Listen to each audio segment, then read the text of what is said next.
Ancient Rome's architecture was magnificent, from the grand Domus structures and public baths to theaters like Marcellus. And it was an empire not only of wars, emperors, and monumental laws, but also of daily life, the search for comfort, and vibrant social living. Let us explore this magnificent civilization by starting from its most intimate spaces, its homes, baths, and theaters. For to understand a society, one must look at how it lives, how it entertains itself, and how it keeps itself clean. The Romans were not only warriors, but also excellent engineers and city planners.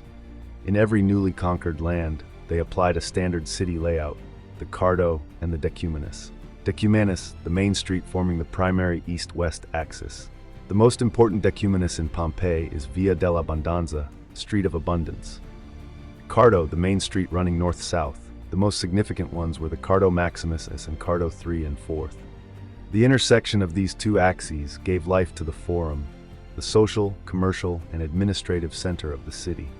The Forum was surrounded by impressive public buildings and served as the political, religious, and social hub. This grid plan symbolized not only order, but also the control and rationality of Roman civilization that spread across an entire empire. Pompeii was no exception, and its streets functioned not only as pathways, but also as an intelligent infrastructure system. High sidewalks, they protected pedestrians from mud and wastewater.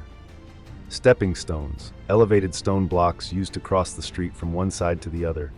On rainy days, they kept pedestrians' feet dry while still allowing wheeled vehicles to pass. Street fountains, found on almost every corner, these fountains were vital public utilities that provided clean water to the population. But one day in 79 CE, one of the most dramatic and best-preserved moments in history occurred. Mount Vesuvius erupted with such force that the ash and lava froze the port city of Pompeii and its inhabitants in place. Today, this frozen city offers a unique window into the daily life of the Roman Empire. For a Roman seeking to escape the noise and chaos of the city of Rome, the destination was usually the baths, the thermae. But they did far more there than simply wash. The baths were the center of Roman social life, business meetings, and gossip. When you stepped into a Roman bath, you encountered a masterpiece of engineering, the hypocaust system. This system raised the floor on small pillars, and through clay pipes running inside the walls, hot air from a central furnace heated the entire structure. The floors and walls were covered in marble, reinforcing the sense of luxury and comfort. The bath experience was a ritual. It began in the cold room, frigidarium, continued to the warm room, tepidarium, and reached its peak in the hottest room, caldarium, where one would sweat before plunging back into the cold pool to close the pores. The interior architecture of these spaces featured dazzling mosaics, marble statues, and frescoes. In other words, the baths brought together three essential pillars of Roman culture: engineering, social life, and art.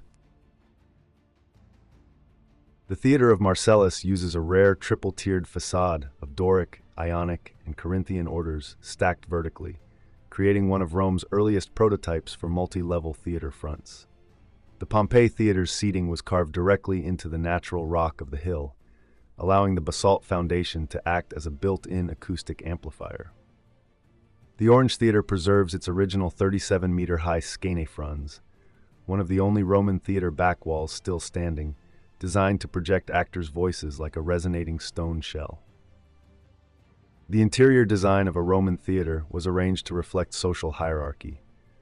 The seating area, cavea, was semicircular and built against a hillside. The best seats, those closest to the stage, were reserved for senators and nobles. As you moved upward, you reached the rows where ordinary citizens, soldiers, and slaves sat. This was a physical representation of the strict structure of Roman society. The massive wall behind the stage, scaene fronds, was a magnificent architectural facade adorned with marble columns, niches, and statues. It served not only as decoration but also enhanced acoustics by amplifying and reflecting sound, providing perfect clarity to thousands of spectators. The Theater of Marcellus is a stone hymn to this design, and it still stands today. In Rome, the word house did not refer to a single type of dwelling. Your social class determined where and how you lived. Domus, the city residence of the wealthy elite. For a wealthy Roman, home meant a domus. It had a plain, closed, and protective facade facing the street. But once you stepped inside, its full splendor unfolded. The heart of the house was the central atrium. Through the opening in the roof, compluvium, light and rainwater entered, falling into the basin, impluvium, below.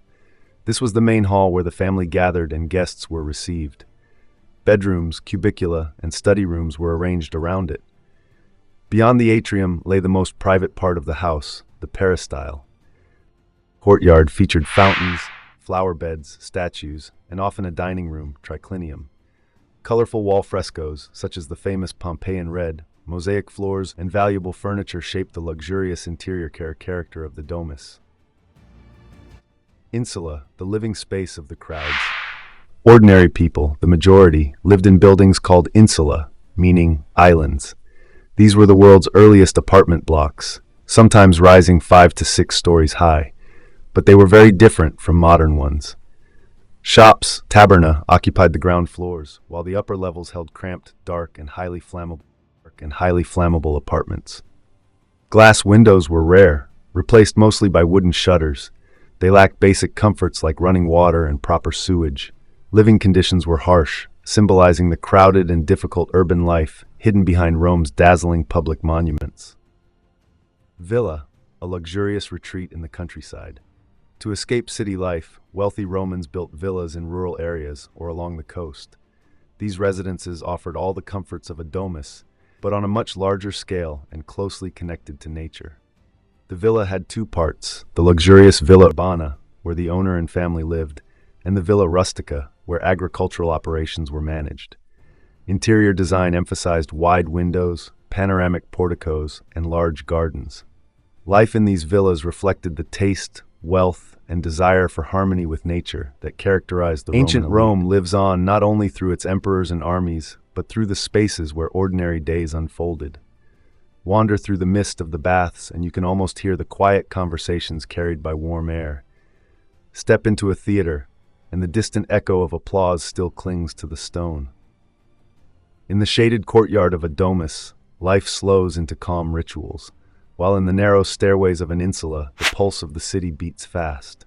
Together, these places sketch the story of a people, a civilization that shaped its world with stone and imagination, leaving behind a landscape where the rhythm of daily life became history itself.